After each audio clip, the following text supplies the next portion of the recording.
Dan salam sejahtera kepada seluruh rakyat Malaysia. Hari ini merupakan hari pertama kita semua berpuasa. Jadi sekali lagi saya ingin mengucapkan selamat berpuasa kepada seluruh muslimin dan muslimat. Walaupun berpuasa, Jabatan Kuasa Khas Menteri-Menteri mengadakan mesyuarat seperti biasa bermula pukul 9 pagi. Daripada laporan yang diberikan oleh PDRM, semalam mereka telah mengadakan sebanyak 827 sekatan jalan raya di seluruh negara dan melakukan pemeriksaan ke atas 627,494 kenderaan. Ada kenaikan yang begitu tinggi berbanding dengan sebelumnya. Saya percaya kita dilaporkan bahawa ianya mungkin berpunca daripada ramainya rakyat kita yang keluar untuk membeli, berbelanja untuk hari pertama Ramadan hari ini. Sebanyak 42,941 pemeriksaan mengejut telah diadakan di seluruh negara dengan sebanyak 6,700 premis telah diperiksa. PDRM telah menangkap seramai 550 individu berbanding dengan 763 individu pada hari sebelumnya kerana engkar PKP yang merangkumi 480 individu yang direman dan 70 individu yang diberikan jaminan polis. Hari ini juga, hari semalam juga terdapat penurunan dari segi jumlah tangkapan. Jadi seperti yang saya sebutkan, kita berharap supaya jumlah tangkapan ini akan terus menurun dan yang menggambarkan kadar pematuhan rakyat terhadap peraturan PKP ini semakin meningkat. Seramai 1,014 individu juga telah pun dituduh di mahkamah semalam dan jumlah tangkapan kumulatif ingkar PKP sehingga 23 April iaitu semalam adalah seramai 19,048 individu. Mengenai berita palsu, sehingga semalam PDRM dan SKMM telah membuka 238 kertas siasatan berikutan dengan berita palsu COVID-19 berbanding 237 kertas siasatan hari sebelumnya. Daripada jumlah tersebut, sebanyak 170 masih di dalam siasatan, manakala 24 kes didakwa di mahkamah dan 13 telah pun mengaku salah dan juga 11 telah pun diberikan notis amaran. Orang ramai boleh menyemak kesahihan berita melalui portal sebenarnya.my. Sekali lagi, kerajaan ingin memberikan peringatan untuk berhati-hati sebelum menyebarkan sebarang kandungan yang diragui kesahihannya. Jika tidak pasti, jangan kongsi. Kerana tindakan juga boleh diambil kepada penyebar-penyebar yang menerima berita dan menyebarkan juga boleh diambil tindakan. Dan seperti saya sebutkan bahawa PDRM dan SKMM akan bertindak tegas terhadap mereka yang menyebarkan berita palsu. Mengenai pusat kuarantin, sehingga semalam 204 pusat kuarantin telah pun dibuka dan beroperasi berbanding dengan 201 pada hari sebelumnya, yang mana 16,186 individu sedang menjalani proses kuarantin wajib. Semalam, seramai 1,426 rakyat Malaysia telah pulang ke tanah air dan telah dikuarantin secara wajib. Seramai 18,053 rakyat Malaysia yang pulang dari luar negara telah pun dikuarantin secara wajib sejak 3 April 2020. Manakala sejak 17 April 5,698 individu telah pun selesai menjalani tempoh kuarantin wajib dan dibenarkan pulang ke rumah masing-masing. Mengenai ops sanitasi awam di bawah kawal selia KPKT sejak 30 Mac 2020, mereka telah melakukan 3,844 operasi sanitasi awam di 78 zon termasuk di 13 zon merah. Semalam, sebanyak 259 operasi sanitasi awam yang meliputi 67 zon merah dan kuning di 14 negeri, termasuk 40 operasi di Johor dan 31 operasi di Perak. Operasi sanitasi semalam merangkumi 172 bangunan kerajaan, 126 tempat awam, 106 pusat perniagaan, 157 kawasan perumahan termasuk projek perumahan rakyat, PPR dan 24 pasaraya.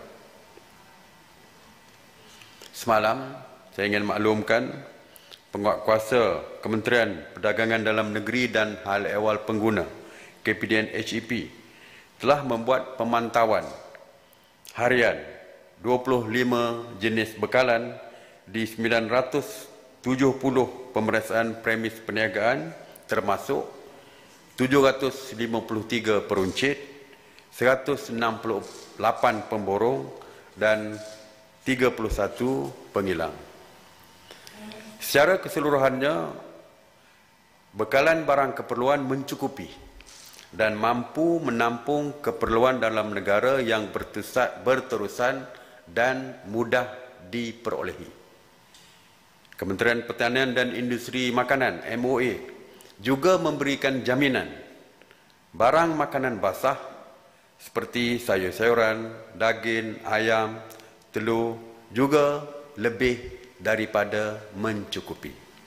Oleh itu, saya nasihatkan kepada semua bahawa tidak perlu bimbang dengan bekalan makanan dan keperluan harian bagi menyambut bulan Ramadan ini kerana ianya dijamin mencukupi. Semalam, Yang Amat Berhormat Perdana Menteri Tan Sri Muhyiddin Mohamad Yassin telah pun mengumumkan, telah pun memaklumkan bahawa kerajaan telah pun bersetuju untuk memberikan kelonggaran perjalanan pulang bagi pelajar-pelajar IPT yang berada di kampus dan juga yang menyewa rumah di luar kampus. Di dalam mesyuarat khas Menteri-Menteri pagi ini, Menteri Pengajian Tinggi Yang Berhormat Datuk Dr. Nur Aini Ahmad telah pun membentangkan SOP proses penghantaran pulang pelajar IPT A dan IPTS di bawah Kementerian Pengajian Tinggi termasuk Politeknik dan juga Kolej Komuniti. Mesyuarat telah bersetuju untuk membenarkan pergerakan menghantar pulang pelajar bermula pada 27 April 2020 iaitu hari Isnin depan. Waktu perjalanan dihadkan dari jam 9 malam hingga 9 pagi bagi mengelakkan kesesakan dan pergerakan yang besar di waktu siang.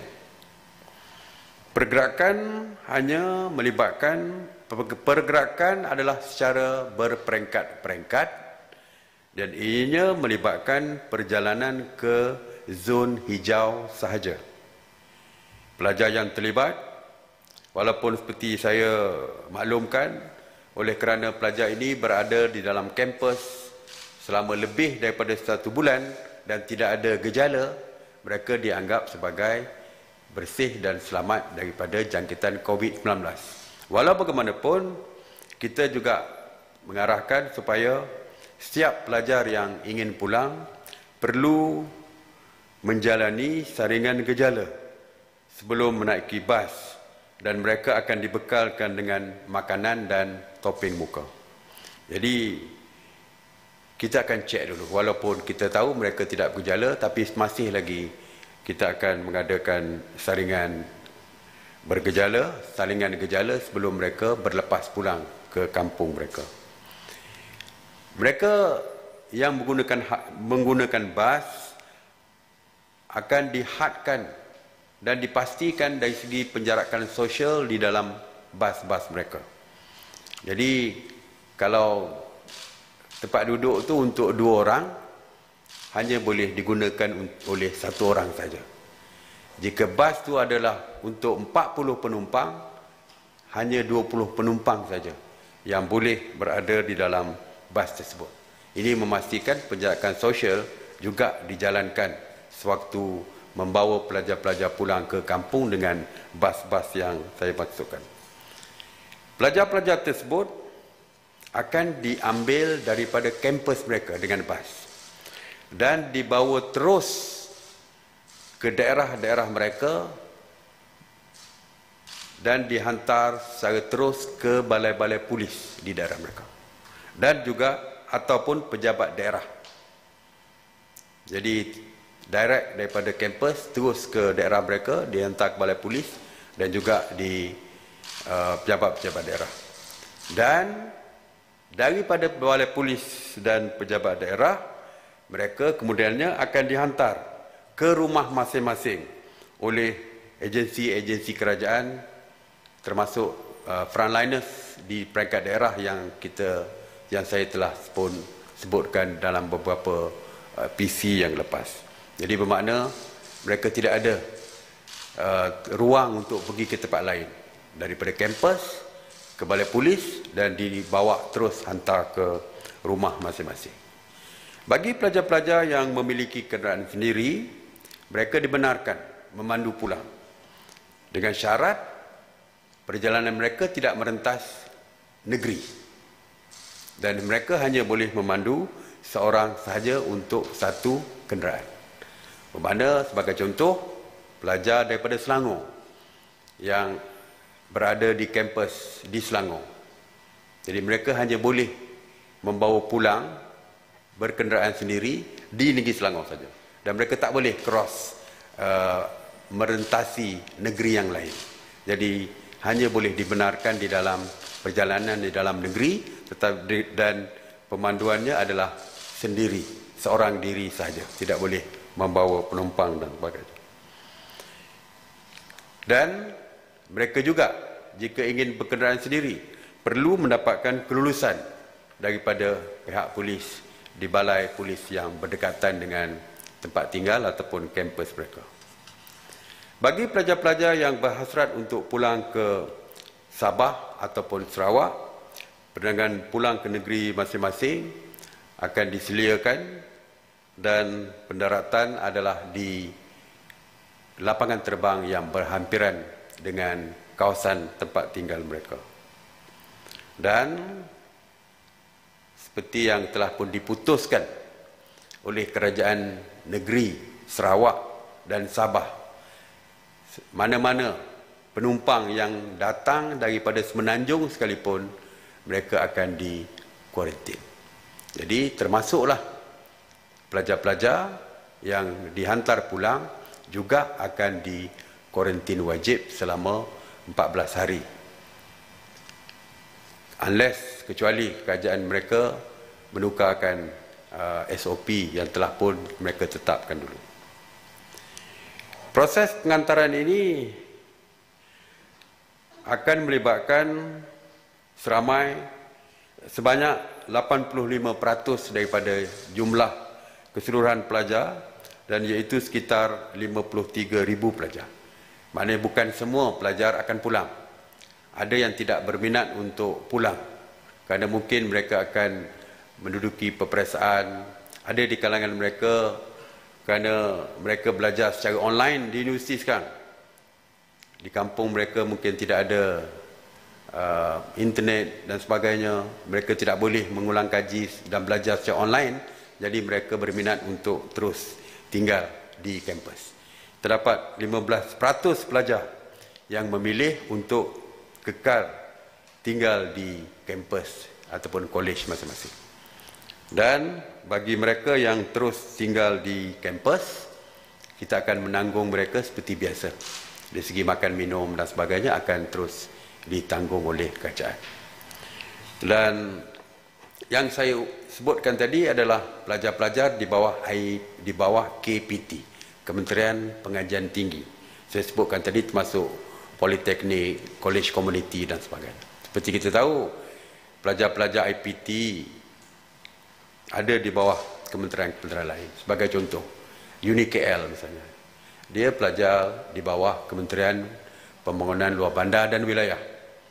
Jadi kita membenarkan kementerian-kementerian lain menguruskan untuk membawa pulang pelajar-pelajar IPT di bawah kementerian masing-masing, tetapi SOP-nya menggunakan SOP yang dikeluarkan oleh Kementerian Pengajian Tinggi.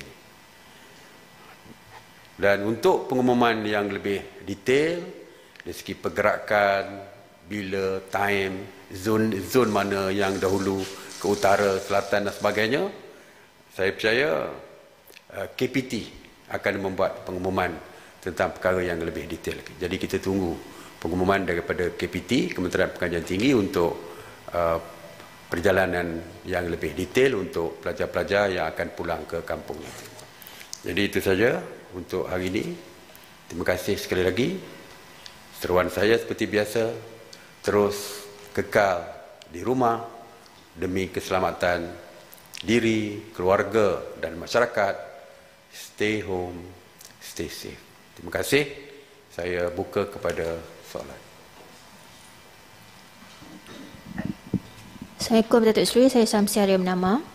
Perlis diwartakan sebagai negeri pertama zon hijau setelah tidak lagi dikesan kes aktif COVID di sana. Difahamkan Perak akan menyusul selepas itu. Adakah terdapat cadangan adanya kelonggaran atau menamatkan PKP lebih awal di negeri-negeri ini dengan SOP tertentu? Terima kasih. Setakat ini MKN sedang menyediakan SOP di kawasan zon hijau, kuning dan merah. Ya. Selain daripada SOP untuk di dalam kawasan, kita juga membuat SOP dari segi pergerakan daripada luar, daripada dalam keluar dan daripada dalam keluar. Sempadan-sempadan misalnya perlu dijaga, sebab kita juga tidak mahu ada daripada zon merah memasuki zon hijau sebagai contoh. Dan sejauh mana kebenaran kita, kalau kita nak ada kelonggaran misalnya, sejauh mana kelonggaran tersebut boleh diberi. Jadi sebab itulah kita telah pun mengarahkan MKN untuk berbincang dengan Kementerian Kesihatan, berbincang dengan pihak Polis Diraja Malaysia untuk mereka mengeluarkan SOP khusus tentang zon-zon, 3 zon yang telah pun disebutkan, iaitu zon hijau, zon merah dan zon kuning. Jadi kita tunggulah keputusan ataupun SOP yang akan dikeluarkan oleh MKN, mungkin akan dibentangkan dalam waktu terdekat di mesyuarat pagi Jabatan Kuasa Khas Menteri-Menteri. Datuk Seri, Farhana dari RTM. Saya ada 2 soalan. Satu, kes positif di Selangor Mansion naik mendadak kepada 22 kes semalam. Dan kerajaan dah laksanakan PKPD tapi kes masih tinggi. Jadi apa tindakan kerajaan seterusnya dan apa respon kedutaan untuk uruskan warga negara mereka? Soalan kedua, bagi meringankan beban rakyat semasa PKP ni, kerajaan ada tak bercadang untuk benarkan KWSP buka kios ataupun kaunter pejabat supaya pencarum-pencarum yang berumur 50 tahun ke atas yang mempunyai masalah dari segi online ni untuk mereka keluarkan wang di kaunter? Okey, di Selangor Mansion jika ada kenaikan mendadak di dalam, because kita dah lockdown mereka tu, jadi lebih mudah dari segi kawalan. Ya, kalau kita lihat di Sembarenggang misalnya, apabila ada kenaikan, kita akan sambungkan dari segi tempoh PKPD tersebut. Begitu juga di tempat lain. Walaupun perkara ini akan kita bincangkan sebab akhirnya Kementerian Kesihatan akan memberikan nasihat kepada kita sebelum kita membuat satu-satu keputusan. Jika perlu disambung lagi kerana ada kenaikan, kita akan umumkan untuk sambungan dan sebagainya. Dari segi dengan kedutaan luar, berkaitan dengan rakyat mereka yang berada di situ, Kementerian Luar sentiasa berhubung dengan kedutaan-kedutaan asing di sini bagi memastikan kebajikan rakyat mereka terjaga. Mengenai KWSP, insya-Allah perkara ini melibatkan kementerian lain.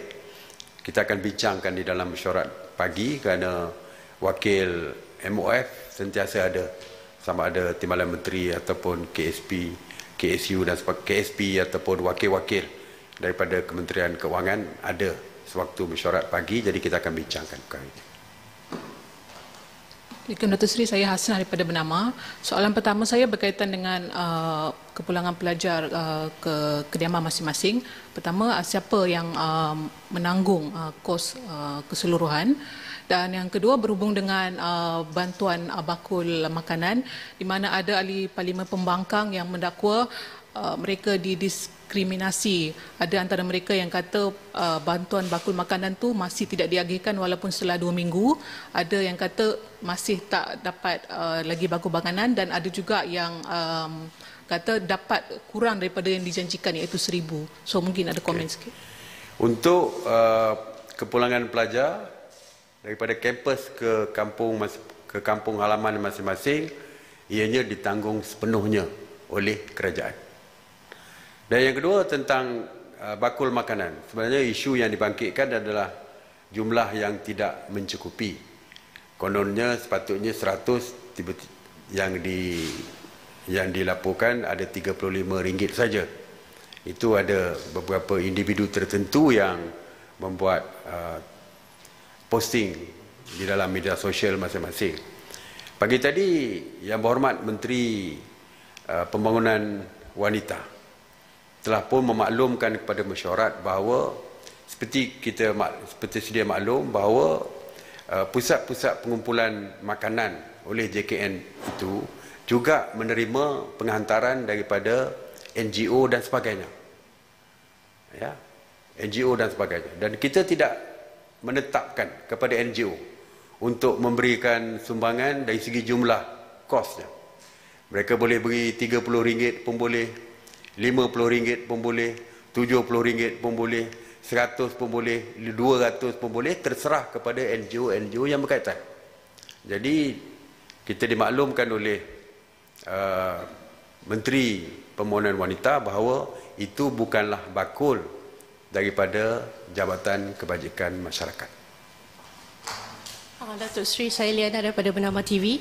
Datuk Seri, saya nak tanya berkenaan dengan pelajar intern yang berada di luar kampus. Bagaimana, adakah mereka dibenarkan pulang ke kampung halaman mereka? Kedua, soalan berkenaan dengan baru-baru hari ini, salah satu portal yang mengatakan bahawasanya Kerajaan Negeri Sarawak akan melaksanakan SOP tersendiri untuk membawa pulang pelajar mereka. Dapatkan reaksi pada Datuk Seri. Okey, saya dah kata tadi, pelajar yang dibawa pulang bukan saja pelajar dalam kampus tetapi juga pelajar-pelajar di luar kampus yang menyewa sendiri. Dan dari segi Sarawak, sebenarnya dari segi kepulangan pelajar-pelajar kita ke Sarawak dan Sabah diatur oleh Kementerian Pengajian Tinggi tetapi dengan kerjasama dengan kerjasama Kerajaan Negeri Sabah dan Sarawak juga. Ya. Kita bekerjasama dengan Sabah dan Sarawak kerana seperti kita tahu kedudukannya, kalau sampai ke satu lapangan terbang misalnya ke Sibu atau ke Sibu sebagai contoh, kalau tak silap saya nak dihantar ke Kapit misalnya, jadi tentulah dari segi ground handling dan sebagainya dibincangkan oleh KPT dengan Kerajaan Negeri kerana dia berbeza dengan kita. Kalau kita direct boleh hantar ke balai-balai polis yang berhampiran, tapi penerbangan mereka di bandar-bandar kecil, mungkin jauh di hulu sungai dan sebagainya, tidak ada pesawat direct. Dia ke lapangan terbang di bandar besar, dan untuk ke bandar-bandar kecil tadi, tentulah perlukan kerjasama dengan kerajaan negeri. Jadi kita, KPT akan berbincang dengan kerajaan negeri. Datuk Seri, saya Rosmalis dari Bernama. Tadi Datuk Seri jelaskan hanya kepulangan pelajar ke zon hijau sahaja. Maknanya pelajar yang kediamannya di zon merah tak boleh balik ke atau macam mana? Dan kalau pelajar itu dari zon merah pula nak balik ke zon hijau, bagaimana? Okey. Untuk peringkat awal ni kita straightforward punya kes dulu. Iaitu daripada universiti ke zon hijau. Straightforward. Tetapi yang daripada universiti nak balik ke zon merah, sekarang ni kita tidak benarkan. Daripada zon merah, dia menyewa rumah di dalam kawasan zon merah, nak balik ke zon hijau, juga kita tidak benarkan lagi peringkat awal ini. Oleh mana pun kita sedang berbincang. Sebagai contoh, pelajar di kampus nak balik ke zon hijau, nak balik ke Sempan Renggam, yang mana masih lagi di dalam PKPD, tentu saja kita tak boleh benarkan. Tetapi kita ada berbincang tadi supaya kalau boleh, mungkin mereka boleh balik ke zon hijau di rumah keluarga yang terdekat. Mungkin rumah abang mereka di zon hijau. Jadi dia tak balik di rumah keluarga dia kerana zon merah, tapi mereka dibenarkan balik ke zon hijau di rumah abang, kakak ataupun sesiapa saja, kawan dan sebagainya. Jadi mereka boleh buat pilihan. Itu juga kemungkinan yang berlaku untuk kita lebih mempermudahkan supaya kita boleh benarkan mereka pulang. Okey? Terima kasih. Assalamualaikum warahmatullahi wabarakatuh.